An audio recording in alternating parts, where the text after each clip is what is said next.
Some of you might remember a little while back I had a metal lathe delivered here to the shop, and if you're wondering why you have never seen me set it up and use it, it's because I've been waiting on these. In these two boxes there is a stand for that lathe, and yeah, I could have just built one, but the stand that they offer here is pretty nice. It's got cabinets and storage in it, and if there's one thing I'm learning about machine tools, it's that the tool is just the beginning. There are a ton of accessories and tooling that you really need to go with them to do all the different kinds of jobs that I want to be able to do. So today I want to get the stand set up, get the lathe on top of the stand, and then with any luck at all, I'm hoping that we've got time to fire that thing up and see how it works.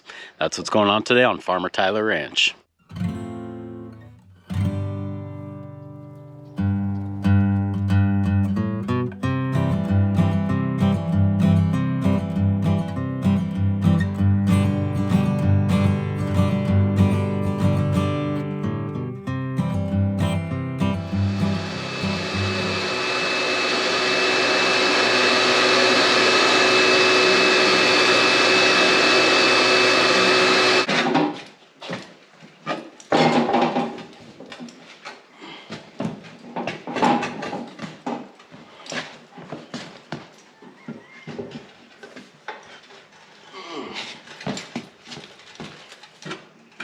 Part of the challenge with getting the lathe set up is figuring out where is the best place to put it. And I decided on here in the corner for a couple of reasons. For one, well, first, let me tell you a little bit about the concrete in this shop. There are huge cracks, and I think of it like we're basically on a bunch of little concrete islands that happen to fit together like puzzle pieces. But make no doubt, as the ground gets wet and dries out again, these slabs are moving all over the place. But it just so happens that over here in the corner, there is an island that's big enough to put the entire lathe on. In other words, I don't want to put one leg of the stand on one side of a crack and then the other leg of the stand on another, because as the concrete shifts and moves throughout the year, that'll mess up the level on the lathe. So we've got a decent place to put it down here, and I also happen to have power right here, so that makes this a good spot.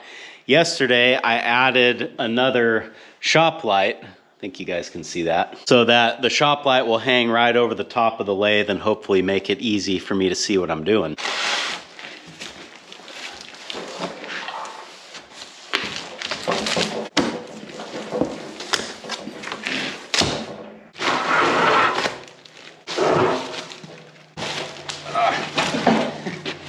This isn't that heavy, but there's just nowhere to really grab it. I guess I'm gonna have to do that. That'll make it easier.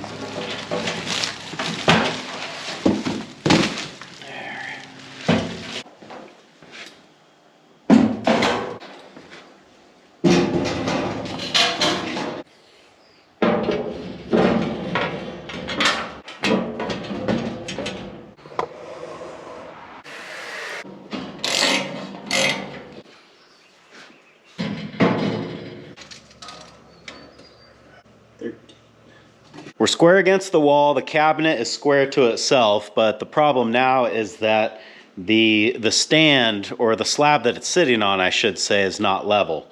Now, there's a couple different schools of thought about this, and that is that machine tools should be level just because coolant flows better and things just work better when you're talking about extremely precise work.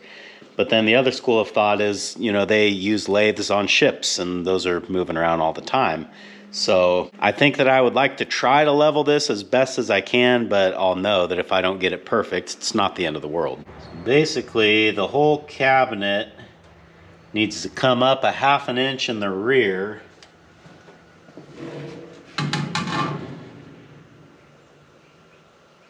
About. Pretty consistent, so that part's good. And then the side closest to you is not terrible, but it could come up another ¼ of an inch. I've got some ½ inch by 2 inch flat bar. I'll just make some shims for it, I think.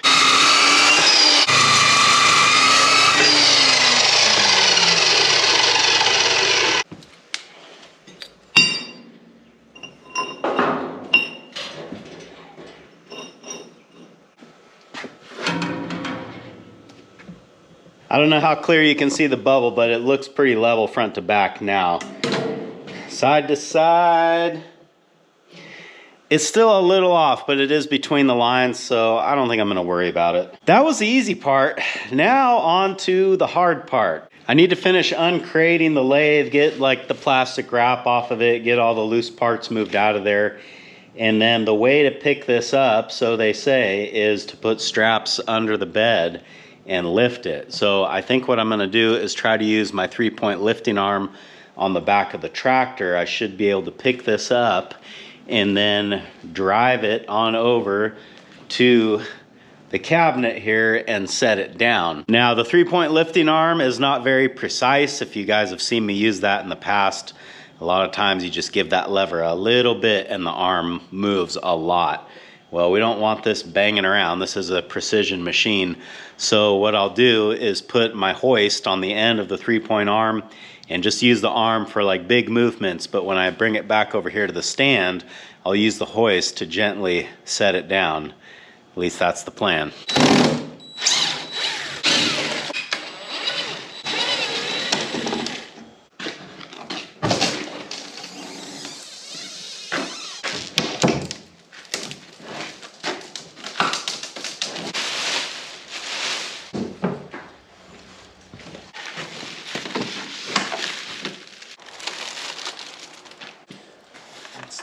DRO.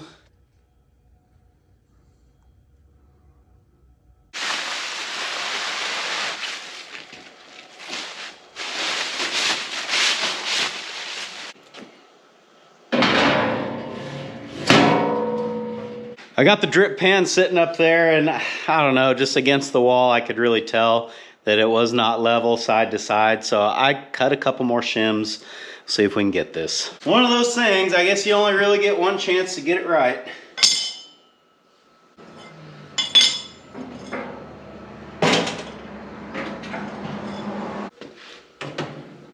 It's much better. It's still not perfect, but it's a lot closer. I need to figure out exactly where to lift that lathe from, because if you lift it from the wrong spot, I imagine things can go bad pretty quick. They do give me a picture to look at, which is helpful. We got a couple bolts to remove here. The other one, we got to open the side door to get to.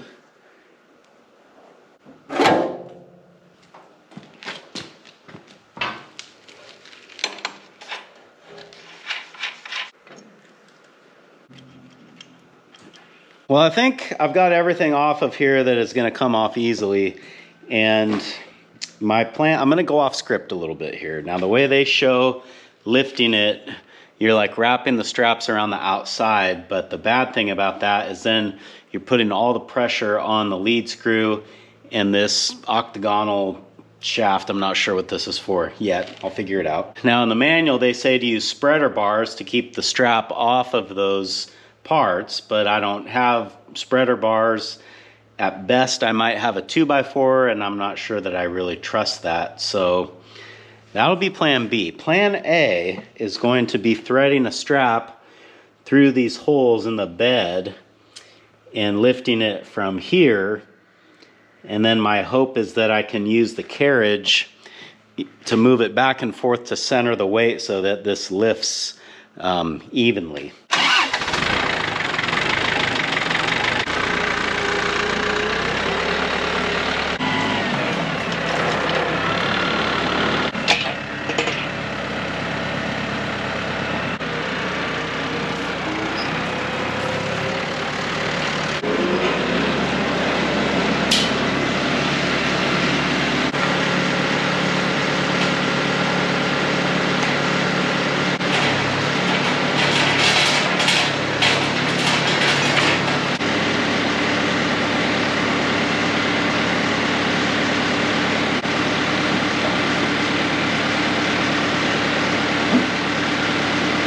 This strap is rated for 6,000 pounds, so it's more than enough to handle the 500 plus pounds of the lathe. We just got to get everything to ride right.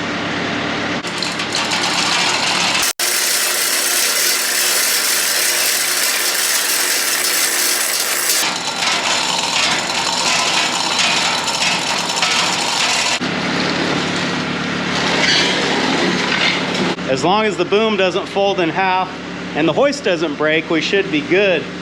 But I am going to time lapse this next part because I'm going to be moving very slowly, getting into position to put this in the right spot. And this is probably going to take like 10 or 15, maybe 20 minutes to get the lathe where I want it.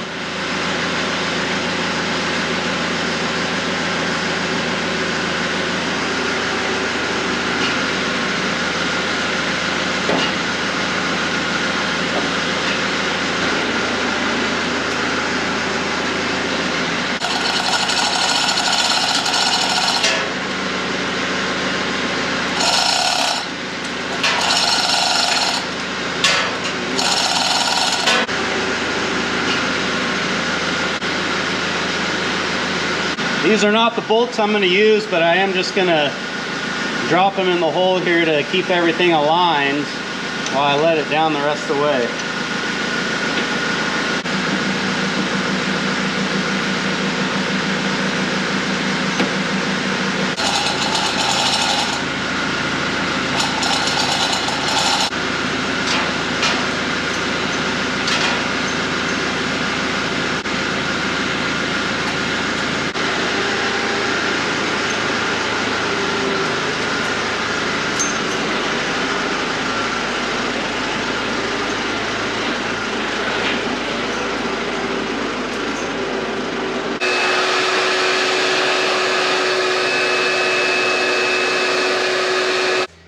And there it is. Most of these import tools come coated in what's called cosmoline, and it's that kind of yellowish, orangish film that you see all over the metal parts. Cosmoline is a rust inhibitor, and it's nice because when you get something like this, it's not rusty. But before I use it, I'm going to want to clean all of this off, and the best way that I found to do it is with penetrating oil. Usually I would use WD-40, but I don't have any at the moment, so we're going to try liquid wrench.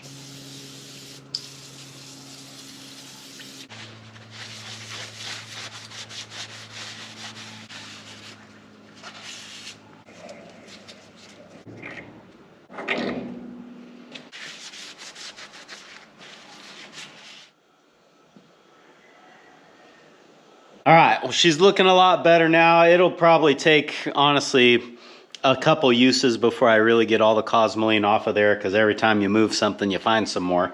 That's just the way it goes. I got most of it. There we go. Okay.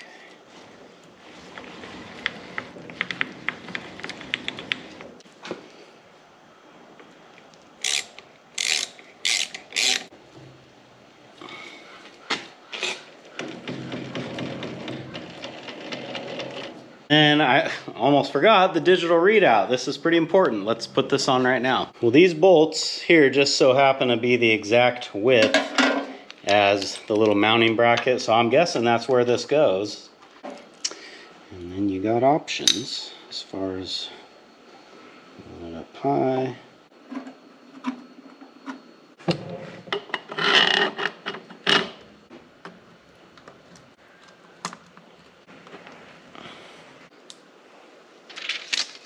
Do you ever just look at something and think, man, that is way too complicated for me to ever understand? That's how I'm feeling about the DRO right now. But I'm sure once I mess around with it and use it, it's probably not nearly as bad as I think it is.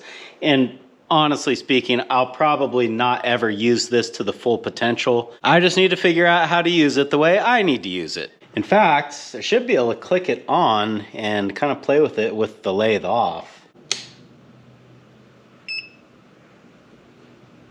So the numbers probably look weird to you guys because they're flashing or waving or whatever they're doing, but right now we've got our X and Y axis and they're both set to 0. So when I turn my handles or my cranks and move the carriage, these numbers should reflect that. Y axis. And then if I want to 0 these back, I think, yeah, just press the red button there. That's not too bad. Looks a lot more intimidating than it is. So we've got it 0 RPM now. When I turn the dial up, it should wake up.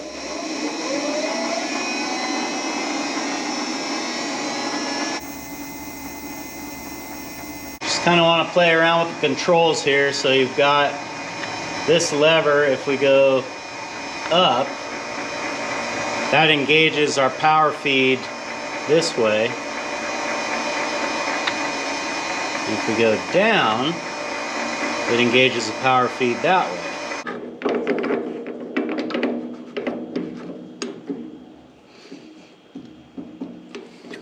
Well, let's run this thing through its paces and just do a few basic lathe operations and see how everything works.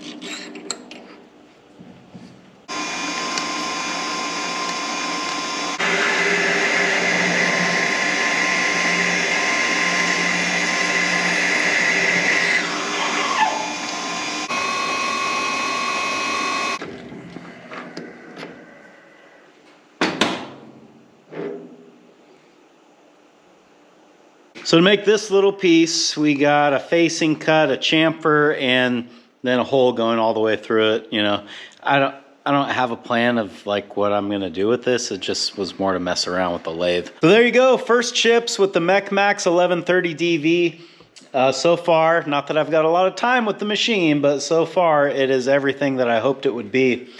A couple of the key features that really drew me to this model is, for one, which is, it's probably obvious, but this has a 30-inch bed, 30 inches between centers on this bed, which means there's a lot of things that I can do with this. A lot of the like mini import lathes that you see only have a 16-inch bed, so almost half of what I'm dealing with here. With the larger bed comes a larger motor. This has a 2-horse motor, yet still runs on a standard 110 outlet. And the other big thing that stands out to me on this lathe is the spindle bore is a full 1.5 inches. Usually lathe spindle bores are around 1 inch, and if you don't know what a spindle bore is or what I'm talking about, that is on the chuck here. You see there's a hole, right? Well, that hole in the chuck goes all the way through to the other side here. What that means is that I can take a piece of metal as long as I want, as long as the outer diameter is less than 1.5 inches, and I can do turning operations on the end of that piece because you can stick it all the way through the spindle bore. If I'm still not making sense, let me show you with this piece of round tube here. This kind of illustrates my point. Goes all the way through the spindle bore so that I could do turning operations on the end. I mean, this could be 100 feet long and I could still work on it. So big thank you to MechMaxx. This is a tool that I have wanted in my shop for many, many years, and I honestly never thought that it would happen, and here we are.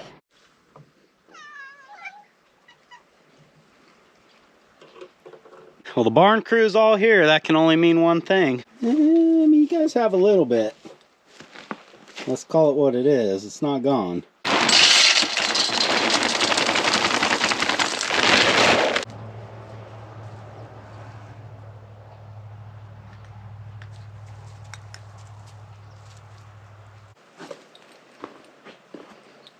I've been kind of curious to look around here in the barn and see if I can see any sign of rodent activity, and I really don't. It seems like last year at this time I would have been seeing like a lot of mouse poop around and you know, chaffy hay and stuff like that where they've been chewing on it, but it doesn't really seem to be the case.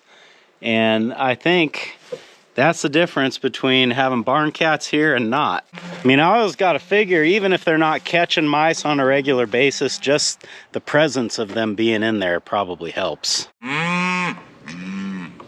Ready for a new pasture? Watch out. Here I come.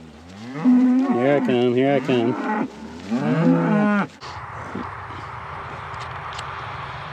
That Energizer wasn't even on. It hasn't apparently been on this whole time. And nobody got in the new paddock. So good job to you.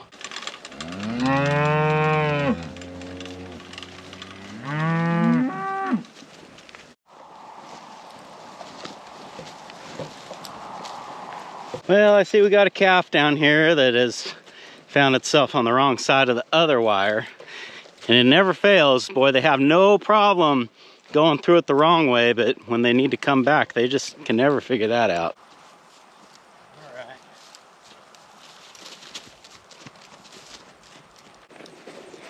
All right. Okay, maybe we got it now.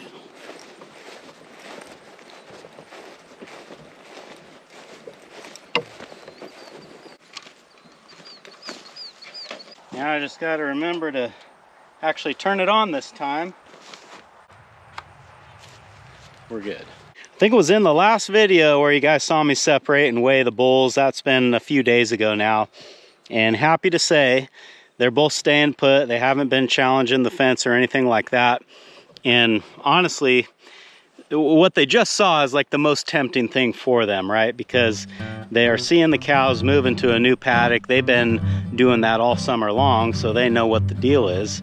And it's happening right in front of their face. So I feel like when they see that, that's when they really would most want to try to get out there, and they're being good. I mean, it doesn't hurt that the wire has 10 kilovolts on it, but honestly, I don't think they've touched it. They're trained to wire, and they know they don't want to do that. Well, I think that's going to do it for this one. Thanks for hanging out with me today, guys, and I hope I'll see you again on Farmer Tyler Ranch.